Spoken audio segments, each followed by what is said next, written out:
देश के 6 राज्यों में कुल 7 विधानसभा सीटों पर हुए उपचुनाव के नतीजे आ जाएंगे और बिहार के मोकामा और गोपालगंज सीट है जहां पर ये चुनाव हुए, यहां पर नतीजे आने हैं।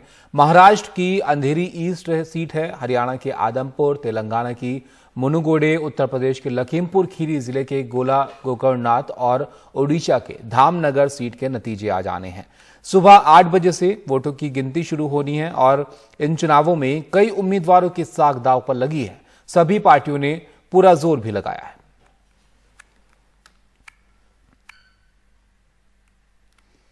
तो 6 राज्यों की ये 7 विधानसभा सीटें हैं जिन पर नतीजे जो है वो आने हैं। अब वोटों की गिनती जो है वो शुरू हुई है, 8 बजे से शुरू होनी थी और कुछ वक्त में ही स्थिति यहां पर साफ होने लगेगी कि कौन सी सीट पर किसकी जीत जो है वो होती हुई नजर आ रही है।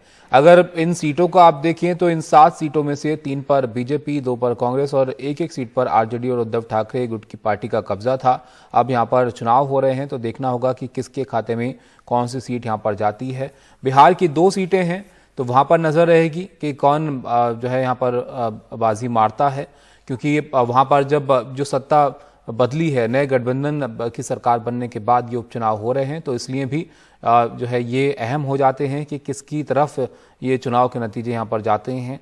उधर हरियाणा की आप बात करें तो यहाँ पर जो सीट है आदमपुर सीट, उस पर जो है उपचुनाव ये यहाँ पर हुए। इस सीट पर कुलदीप बिश्नोई जो है वो विधायक रहे हैं और इसी साल अगस्त में कांग्रेस छोड़कर बीजेपी वो चले गए। उसके बाद यहाँ पर ये चुनाव हो रहा है और बिश्नोई के बेटे भाव्या यहाँ पर मैदान में हैं। और महाराष्ट्र की बात करें तो वहाँ पर अंधेरी ईस्ट सीट जो है वहाँ पर ऋतुजा लटके हैं वो मैदान में हैं और उनकी जीत यहाँ पर निश्चित मानी जा रही है, क्योंकि सामने जो उम्मीदवार हैं वो बीजेपी ने अपने वापस ले लिए थे।